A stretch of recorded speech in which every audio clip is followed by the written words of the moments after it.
का हो गई बेटी? हम वो घर छोड़ के आ गई नहीं हाँ।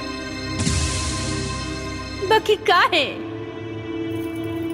उ लोग हमरा के बहू ना नौकरानी बना के रखले रहलन। घर के झाड़ू पोछा बर्तन सब कुछ करत रहनी है, बाकी इज्जत एक को पैसा के ना। अच्छा कैलू है, वो घर छोड़ के आ गईलू अपने माई के पास।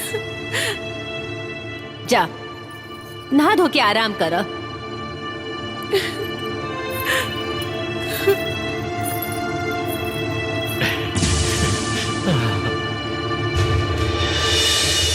ओकनी के इतना हिम्मत हमार बेटी के नौकरानी बना के रख सन।